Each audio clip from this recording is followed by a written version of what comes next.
Today, we are joined by Gidra, also known as Gigi Alsaadi, who works at the intersection of climate finance, greenhouse gas impact analysis, and practical decarbonization tools. She is involved with KanataQ and the CRANE Greenhouse Gas Impact Tool, and also works with Prime Coalition, an organization focused on mobilizing capital for climate solutions.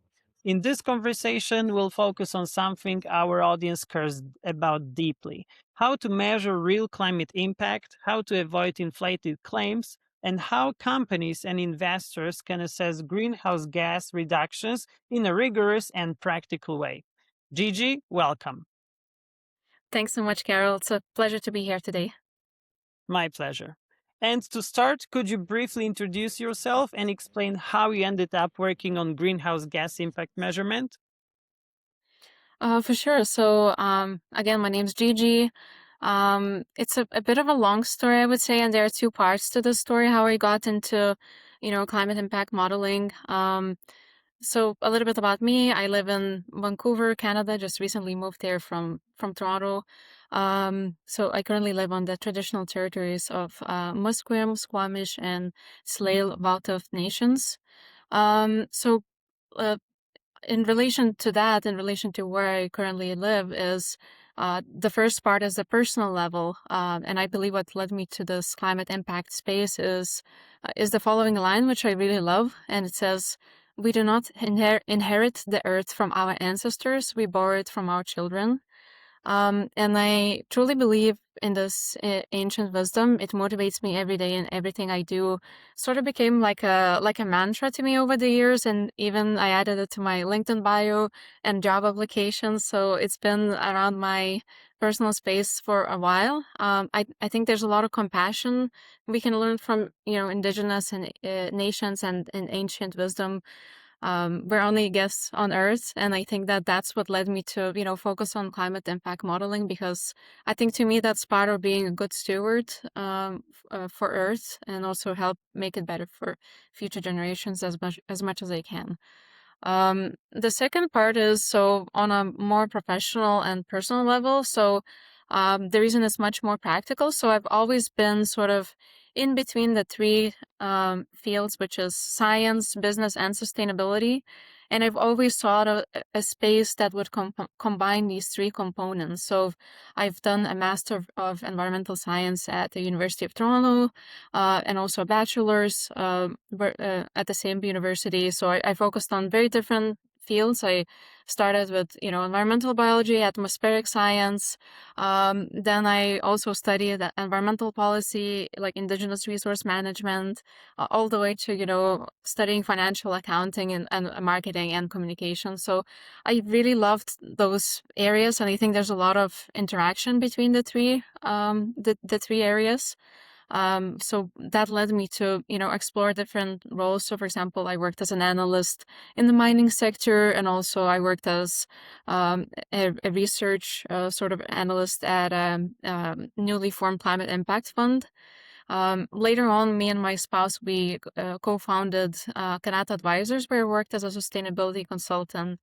And then this evolved into another initiative, which is where I work today, which is KanataQ. And it's a startup that we're building together with two other European-based co-founders. I think you, Carol, know Rich Munro, one of our co-founders. So we built a platform to connect companies with vetted sustainability and ESG solutions, and also we're delivering first of a kind market intelligence, which includes things like data and reports, etc. So really like that, I know it's a long story, but that led me to understand those initial nuts and bolts of, how do you manage corporate sustainability, greenhouse gas accounting, which I can discuss a little bit more in detail later on. But what I was mostly drawn into and continue to be drawn into at this point is that climate innovation space, which is what led me to joining Prime Coalition. I know my answer is pretty long at this point, but should I share with our listeners a little bit about Prime? Yes, Those who are go less ahead. familiar. Of course, feel free. Okay, awesome. Okay, so a little bit background about Prime Coalition. So it's actually it has many different descriptions because it's got quite a unique organization, I would say. So it was founded as a nonprofit about a decade ago by Sarah Kearney, and its mission is to empower philanthropists to tackle climate change through two key strategies. One is catalytic investing. So Prime has built its own funds, which include funds like Prime Impact Fund, Azolo Ventures, and Trellis Climate. And also now it's exploring the area of facilitating or intermediating contributions to other opportunities for philanthropists. So it's sort of interesting space of this like nonprofit investing. And then the other side is where I come in at Prime, which is knowledge sharing. So I joined Prime about 2 years ago to lead one of their nonprofit programs, which you already mentioned, the CRANE tool. At the time, it was the first free and open access software that you could use to model future avoided emissions, or as we like to call it, forward-looking GHG impact potential. So in this role, I've been leading different programs areas, so like software development, user engagement, but also delivering impact modeling services for, I would say, dozens of entrepreneurs and also investors.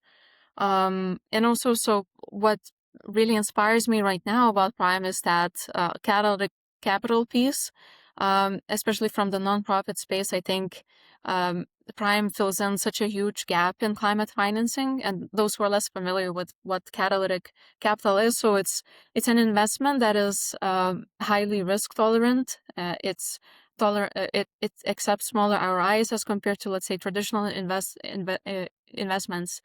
But instead, it also focuses on generating the most positive feedback, in our case, from the climate perspective. And also, hopefully, it aims to attract some follow-on investment from traditional investors due to that de-risking fees. So yeah, so that's where I sit right now. Prime is in between that, sustainable finance and pure philanthropy piece. And this is where I think there's so much potential for, climate innovation. And that's what drives me in this space right now. Thank you very much for that introduction. Truly inspiring and impressive. You describe yourself as being born at the time when CO2 levels were around 366 ppm, which is parts per million, which is a really interesting way to frame your connection to climate work. If you could tell us what drew you into climate impact measurement and why did you focus specifically on quantifying emissions reductions? Yeah, for sure, Carol. So I love that you refer to that point about atmospheric CO2 concentrations. So right now, as some of the listeners may know, that concentration of CO2 emissions are roughly like 420 to 430 parts of per million in our atmosphere. So it has increased substantially since, at least throughout my life scale. And so why is it important to measure avoided emissions? Is exactly because it's more forward looking. So we are more interested in understanding how the innovation of today could reduce future rise in atmospheric emissions. So overall, like the goal of this type of work is to give investors and entrepreneurs more a standardized and science-backed approach to how they measure future emissions as opposed to historical ones. And we also really much focus on early stage or emerging technology that is just being developed, or it may be developed in the future. So we're focusing on technologies that can solve the climate crisis that we are facing today. So one question that we always ask when we're doing this type of work is, so if we scale the solution, how many tons of CO2 will be avoided in the future? So um, maybe it's a good comparison with traditional carbon accounting. So that approach is a bit less useful due to things like, data limitations for early stage technologies. So it's less applicable to climate innovation in that sense. We care less about the track of record or something, although it can inform future. But to give you an example, so if we look at, solar panels 20, 30 years ago, they're total impact at that point was significantly smaller than what it is today and what it will be for the next 20 to 30 years. If we didn't look at what the future impact of, solar panels could be in the future, our maybe our interest in, scaling this technology would have been much less. And also our, atmospheric CO2 concentration would be much higher as well, because solar panels, emit much less emissions than as compared to something like natural gas based electricity.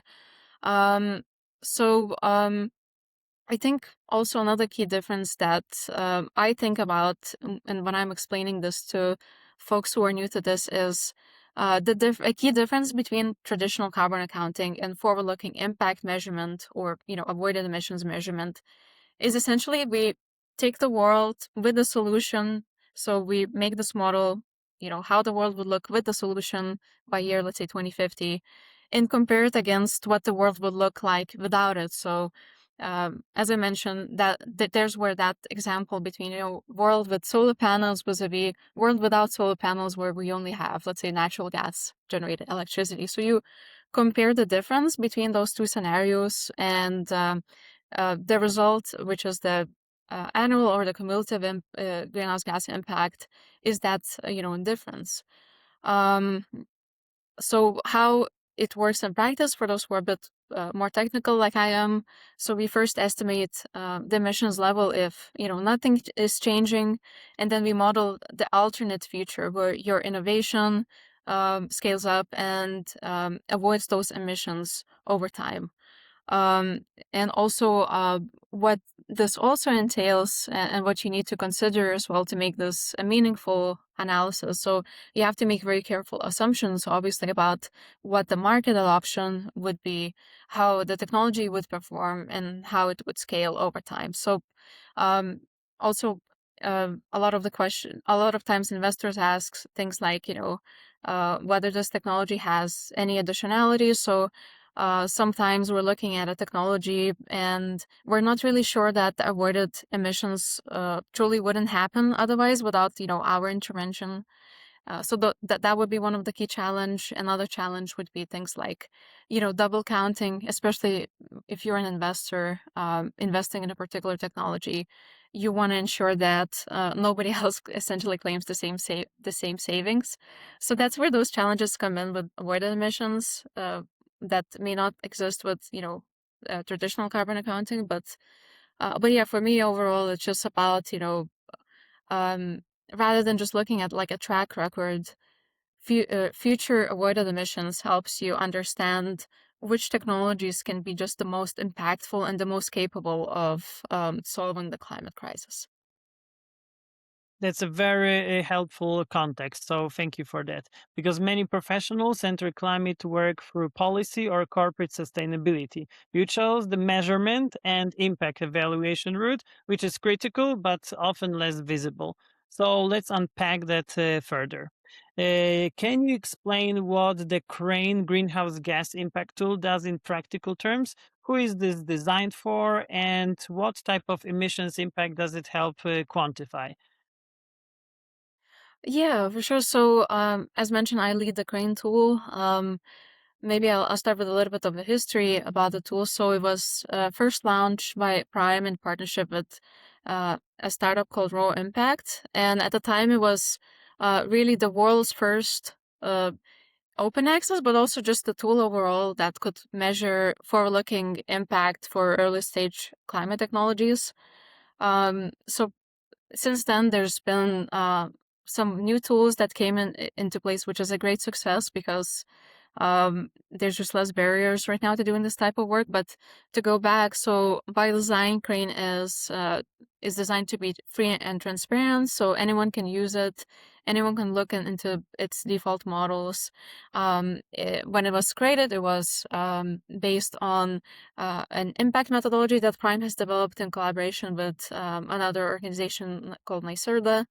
Now, the Crane tool is based on Project Frame's consensus built guidance, and Project Frame is another one of Prime's nonprofit programs. So the field has really grown. The tool now has over 200 technology models covering different, categories. So from models relating to, let's say, sustainable aviation, alternative protein sources, smart thermostats, energy-related models, and so each one of these models has default data that covers markets and emissions data, which really helps to speed up that analysis piece for a new user. And so, in terms of users, since its inception in 2020, Crane has brought roughly 6,300, I believe, users. So mostly investors, but also folks from the startup ecosystem are using it. Researchers, other nonprofits use it as well, accelerators too. And so collectively, they generated, I believe, about 120,000 impact models.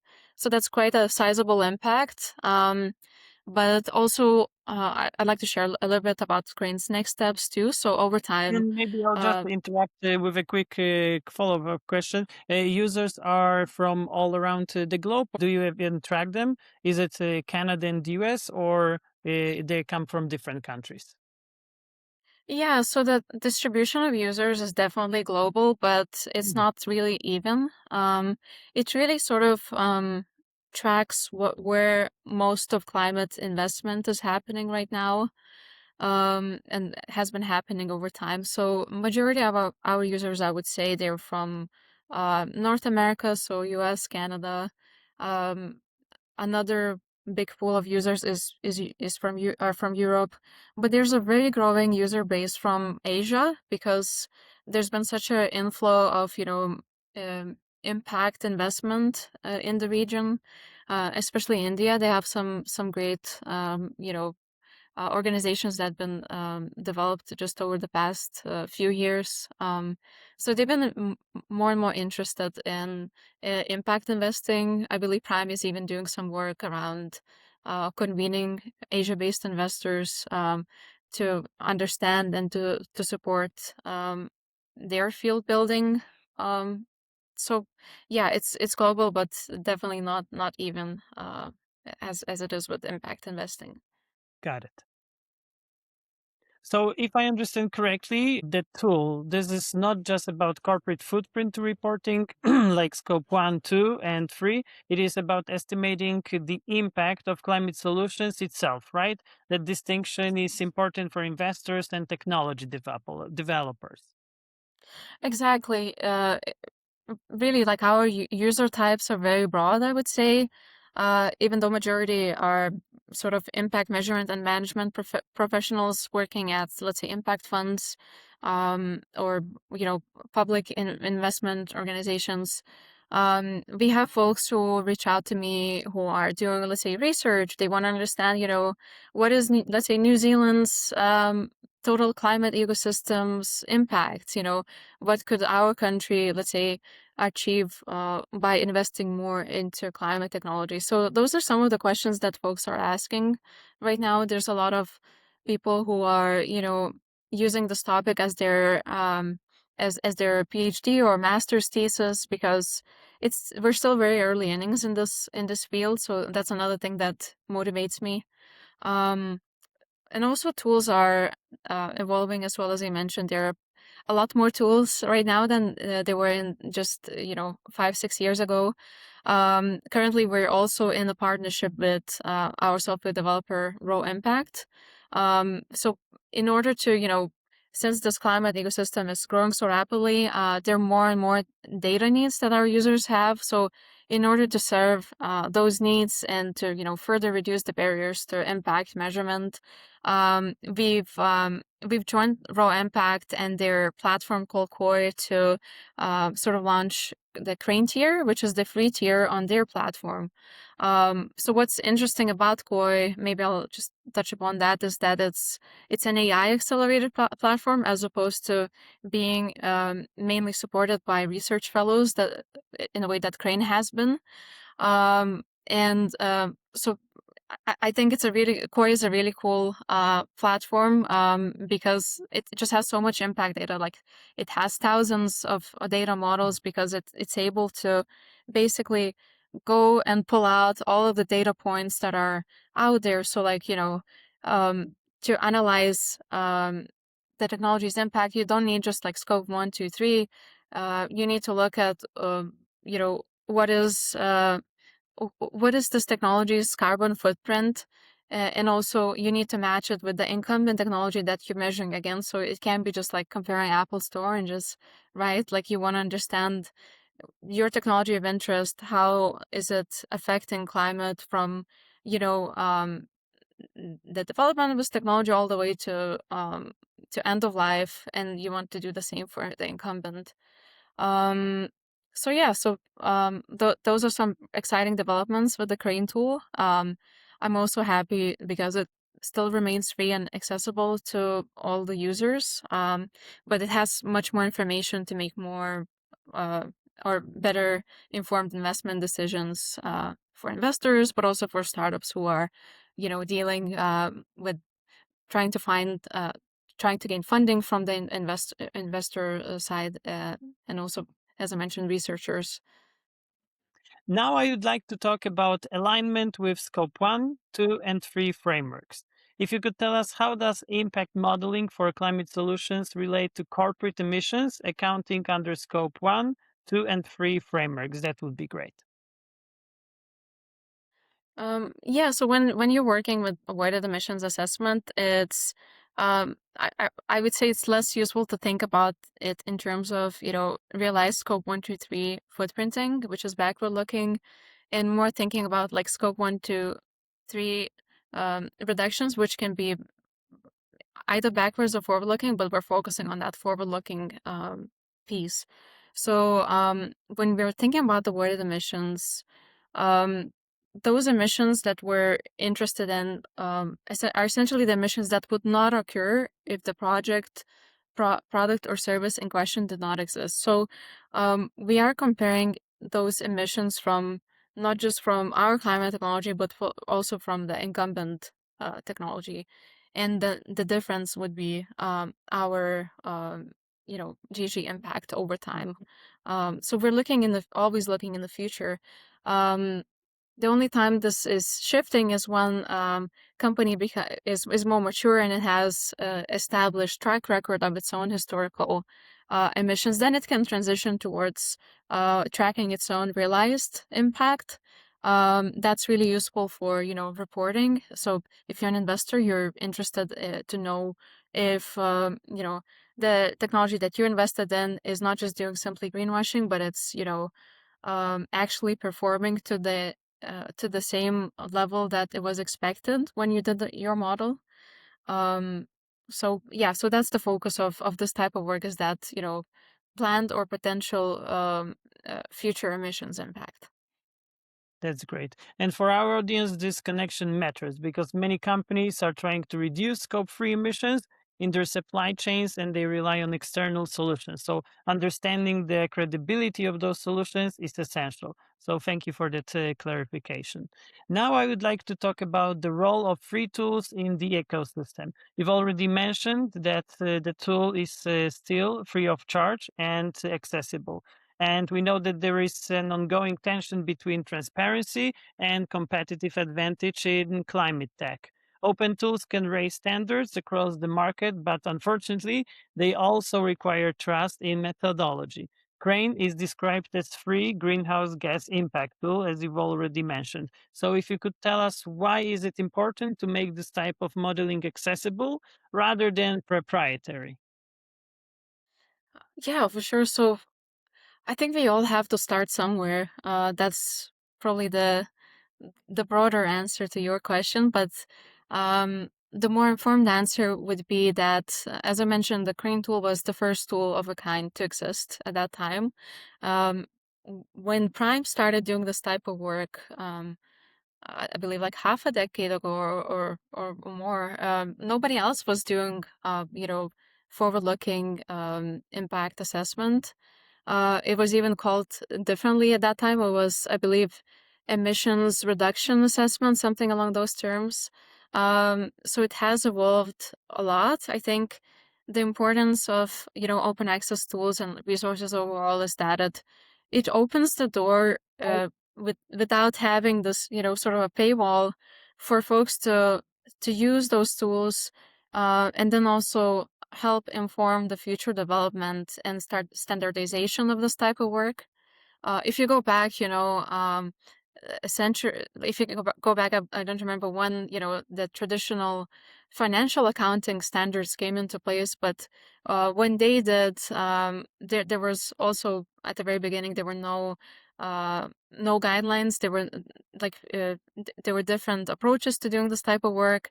A lot of folks also did not want to, report their financial performance, similar to what's happening with, climate impact reporting right now. So we're still, it's a slow process. Prime's work exists, I would say, in parallel with other leading organizations that do this type of work. So WBCSD, I forgot what it stands for. I think it's World Business Council for Sustainable Development. Yeah. Also Mission Innovation, GFANS are also those organizations that work in that same ecosystem to help, standardize the methodological piece and develop more resources. Some focus more on investors, some focus more on businesses, some focus on the innovation piece. Also, I think that the open access tool like Crane was really important in turning all that methodology into practice. So as I mentioned, the methodology work came first before the Crane tool. And I think it was really pivotal in sort of seeing how it could look like as as a software approach to doing this type of work. Definitely was not never intended to be like an in-depth academic level analysis, but I think it helped scale um, the skill set and the need and highlight the importance of this type of work as well. So it really helped to increase adoption of just, forward-looking impact assessment overall among investors and innovators. And when these tools are, free and standardized, it helps also avoid this like fragmented landscape of very competing methodologies. We really approach this from, collaboration rather than competition. We want every investor and startup to start from the same foundation and know exactly what is expected of them. And it also, I think the open access piece, it really fosters that transparency. So others can understand how this model has been developed and even suggest, potential improvements to the methodology. So it's also like, it's almost like a common language and also a common tool for impact reporting. So yeah, I think it's really important because when you initially start, it's not the perfect, methodology may not be perfect, but then as you go over time, methodological floor just keeps rising, and so it makes it harder for things like greenwashing, and it just, expands this ecosystem. And we don't like greenwashing, obviously. No, we don't. At Net Zero Compare, we're all about green truth. I don't know. What is the opposite of greenwashing? Exactly. Practical data and practical solutions for companies. I would say this is the opposite of greenwashing. But also at the same time, do you envisage this Crane tool to be free of charge moving forward? Or do you think that down the road in the future you'll try to monetize on it? I mean, I hope so. As mentioned, we are currently in a partnership with Rho Impact. I do hope, and I believe they also aligned very much with our mission to make sure that at least the basic approach within this platform is always free. Um, I don't see why not, because a lot of especially AI tools are becoming so much more advanced in doing this type of work as well. So um, just from like, software perspective, it makes less sense to keep this, behind a paywall. perhaps, more tailored, let's say consulting is something that can be monetized, but a tool like Crane, I think, always has a place to remain free and available. That's good. I like that. And let's hope it will stay this way.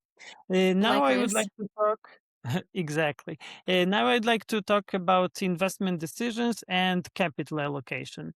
Because at Prime Coalition, we've mentioned earlier, and through your broader work, how is it quantified, and how is quantified greenhouse impact used in real investment decisions? Does it meaningfully influence capital allocation? Because there is often a gap between sustainability messaging and financial decision making. So, if impact quantification actually shifts where capital flows, that's significant. Yeah, for sure. So, the second question that you're raising, like how does, impact measurement impact, um, capital flows? That's still a question that a lot of the practitioners have. There's no, number that can be, um, like a global number that could be assigned. But to give you an example from, Prime's perspective, so Prime has collectively mobilized over 322 million into catalytic investment for those untapped climate solutions. So any of those technologies, those startups likely wouldn't have received funding otherwise without Prime. So that's quite a big number for a smallish startup, a smallish nonprofit. Um, and I think that kind of speaks for itself. Um, and how do investors make those decisions? So impact analysis, I think, comes in pretty much every, stage of climate investing. I can probably walk you through each and every stage just like very briefly because there's a lot of nuances that go into every stage, but um, I personally had experience previously in my other role working at fund setup. So investors tie um, investors may tie portfolio managers' compensation to impact outcomes as incentives, for example.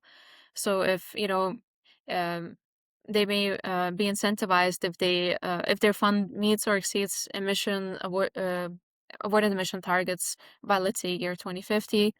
um, During sourcing and screening, that's where I came in deeply through my work. Is You can use impact models to help identify which priority sectors or companies you want to invest in. So I think that's probably the most important part for tools like Crane. There are also other tools I'd like to mention, which is Project Drawdown Explorer, that also can be used to highlight those high impact solutions that you may be interested in investing based on the impact thesis. Then later on across due diligence, if you're a VC, you may use impact investment as a go no go criterion. So to give an example, so there's a climate VC called Zero Carbon Capital. From my conversations with them, they use back of an envelope top-down approach. So where every startup they consider must meet the requirement to cut roughly up to at least 0.5 gigatons of CO2 emissions by 2050 in order to fit their thesis. So they do this assessment because of that. And Crane or similar tools are used to test to test or assess that at a technology level.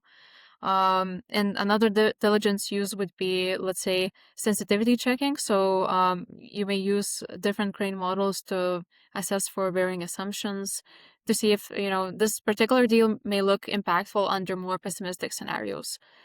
Then after that, we obviously go into post-investment strategies. So many funds may help or work with their portfolio companies to help refine their business model in order to maximize emissions reduction. So, it all goes down to that impact calculation, which I don't think I've mentioned, but it's essentially net unit impact times market scale equals total emissions impact.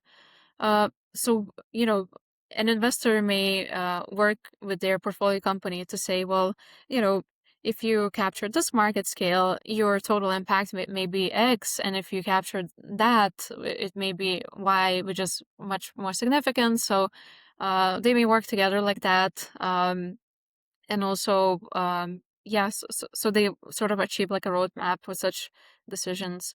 And then for, LP reporting, impact modeling can provide those standardized metrics.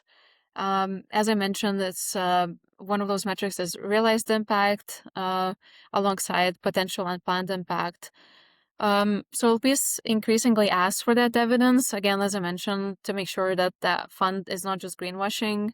And to go back to the previous question about like the importance of open access tools is that LPs also want to see that the impact measured is repeatable and standardized. So they want to like they may want to dive deeper into the model, etc. So the Crane tool and also the Crane tier on Koi is quite useful in that sense because it can produce those like audit or investor ready impact reports that have references and has a very clear methodology how this emissions reduction is achieved, and that helps increase the confidence in the numbers. um so yeah, one thing maybe I'd like to share, and maybe it could be a great addition to the blog that you mentioned you wanted to create after this. So Project Frame, which is the other nonprofit program at Prime, they collect investor profiles to share how funds incorporate impact. So they have a website with all the different investor profiles where you can see different examples. So for example, there was Green Angel Ventures that said Project Frame helped, and Project Frame's methodology helped bring clarity and consistency to how they measure carbon impact. And the same example that I used previously, so Zero Carbon Capital, noted that they use Project Frame's frameworks to steer capital toward the highest impact technologies. So, this work has really become, I would say, from like an accounting exercise to more like a decision making tool. Um, it helps, understand which companies investors should back, how they should support them, and how to demonstrate that story to different stakeholders. And from your perspective, what are the biggest problems with how climate impact or emissions reductions are currently calculated or reported by companies? Yeah, for sure. So, as I mentioned, one of those challenges was the reason why we have transitioned to the Crane tier hosted on Koi's platform just recently. So that data piece, I think, is the biggest challenge, especially if you're a private investor focusing exclusively on early stage technologies that are, first of a kind oftentimes. So what happens is they have very little historical data. So that brings a lot of uncertainty, I would say, in how you assess that technology's impact. You have to use, let's say, proxy models, because LCA or life cycle assessment data for that technology just doesn't exist yet. I've worked with founders who literally wrote a PhD thesis and then they went to the lab and they created like a new technology that never existed before. So how do you assess that? You have to use a lot of, benchmarks and assumptions.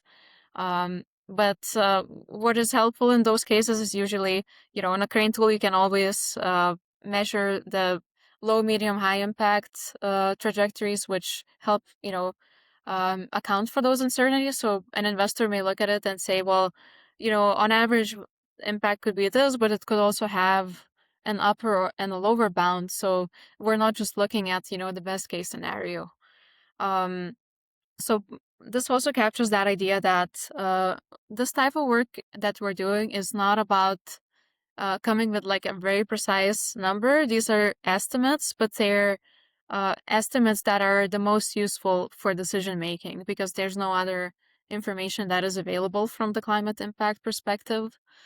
So I always, when I work with startups, I just highlight and stress that this is not supposed to be just like a final result, but more like an iterative work of, coming back to your model, updating it over time.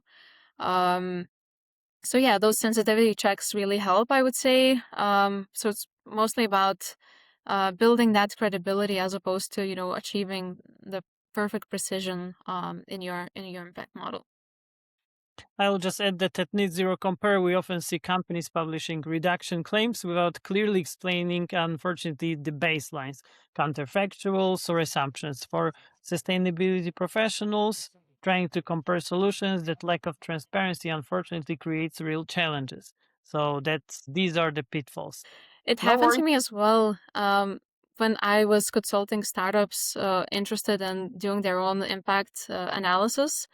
Um, usually the way I work with them is, we do a workshop, then there's like some, to-dos before our one-on-one meeting, and they come to me and it's just a spreadsheet with just numbers, and I'm always like, can you explain where these numbers came from? Like, I want to see where they came from. How do you come up with this particular estimate for your own technology? Like, what goes into this number? And that's when we started again and actually realized, okay, actually your impact is different from what was initially thought. But it's a really useful exercise, I think.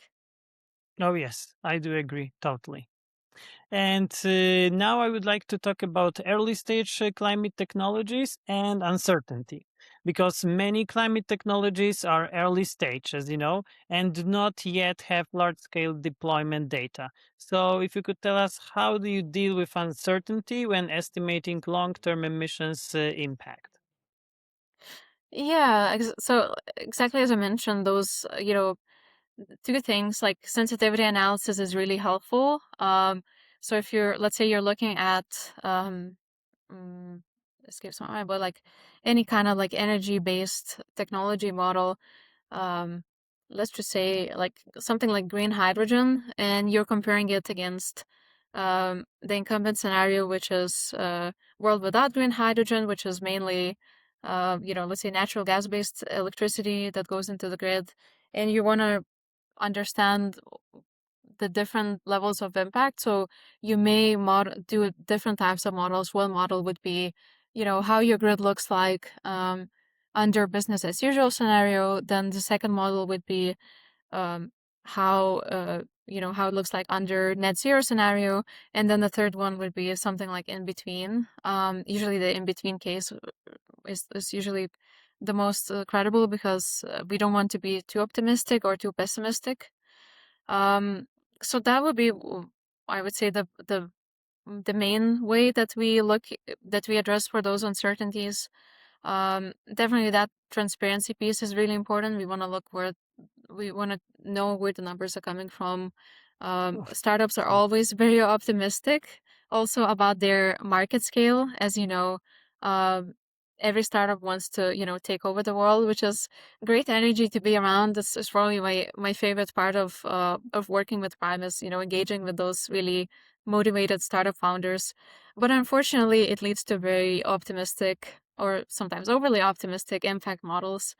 Um, so yeah, and then after that, there's just technicalities that you need to watch out for. So like I mentioned, using the same boundaries in your analysis for your climate solution and the incumbent, um, you know, looking at and other red flags like double counting. But yeah, I think the safest approach would be um, to make sure that every claim that you have can be backed by a clear counterfactual scenario. It has full documentation of assumptions where they come from. And ideally, you also have some sort of independent review of your model, so to make sure that it can be auditable by an investor, and that the impact is not um, overestimated. You've already partially answered my next question about the red flags, exactly. Because as we know, inflated impact claims are They occur pretty often in our sustainability sector. And I was just about to ask you what are some red flags that companies, investors, and procurement teams should look for when evaluating those impact claims. Because I think that's extremely practical, as many sustainability teams do not have the internal modeling expertise to challenge assumptions. So clear warning Yeah. signs are valuable. Do you have any other examples of those red flags? Um, Maybe not the red flags, but I like that you mentioned that, that lack of expertise piece because, um, you know, I also want to recognize this work is not easy for, let's say a startup founder to do. It still requires time and, taking the time to learn the methodology, and then taking the time to do the research and, fact checking everything. Um, so I think that would be rather than the red flag, but more like a existing, I would say, limitation of doing this type of work is it's still not as easy as just, punching in your startup's name or describing your technology and then getting, like a perfect impact model. I think Crane here, on Koi is pretty close to that. Um, like I'm really happy that at least now we have a much broader technology library. Like I mentioned, thousands of technologies, and the search engine. Pretty much, you can input any sort of technology you want, and it's going to give you the closest match. It may not be the perfect match, but it's always that getting to that starting point is, I think, the key challenge to a lot of startups. Oh yeah, the initial stage is always the most difficult. I do agree as well. And if you could give one piece of advice to sustainability professionals, the CFOs, or let's say climate investors about evaluating emissions impact more rigorously, what would that be? hmm Um, I think I like to go back to where we started, which is that line that I really like about, we do not inherit Earth from our ancestors. Uh, we borrow it from our children. So I think, to me, piece of advice if you're working in the impact space or sustainability overall is to really always keep in mind that accountability for the future piece. Um, so, to me personally, like working with forward looking impact asks a question, what are we helping finance into the future, and how does that future affect our children, grandchildren, or future generations if you don't have children yet. um, so that's my advice for everyone. Just develop the future that you want the future generations to see through your work. It doesn't have to be something extremely grandiose or big, but just like doing that little part. And when we scale it across, the entire nation, it makes a huge difference. In relation to that, I also love that seven generations principle by Haudenosaunee peoples, which I think is really relevant as well, where they, in every decision that they make, they consider the impact of that decision over the uh, next seven generations, which is about 150 years. So I think over time, we've lost that long-term thinking and accountability, but we need to bring it back. So yeah. Circling to the beginning of our conversation, I think that's a good place to end on this practical note, because also measurement ultimately influences strategy and procurement and capital deployment. Gigi, thank you very much for walking us through the mechanics behind greenhouse gas impact modeling and why rigor matters. And thank you again for joining us today. Thank you, Carl. It's been a pleasure. My pleasure as well. For our audience at Net Zero Compare, the key takeaway is this: credible climate progress depends not only on adoption, ambition, but on defensible assumptions, transparent methodologies, and realistic counterfactuals. We'll include more information about Gigi's work, KanataQ, and Prime Coalition alongside this episode. If you found this discussion useful, you can watch the full recording on YouTube and listen to the podcast episode on your preferred platform. We also publish a weekly newsletter covering the most relevant developments from the past week across sustainability, energy, climate tech, and more. You can subscribe for free. More information is available on netzerocompare.com.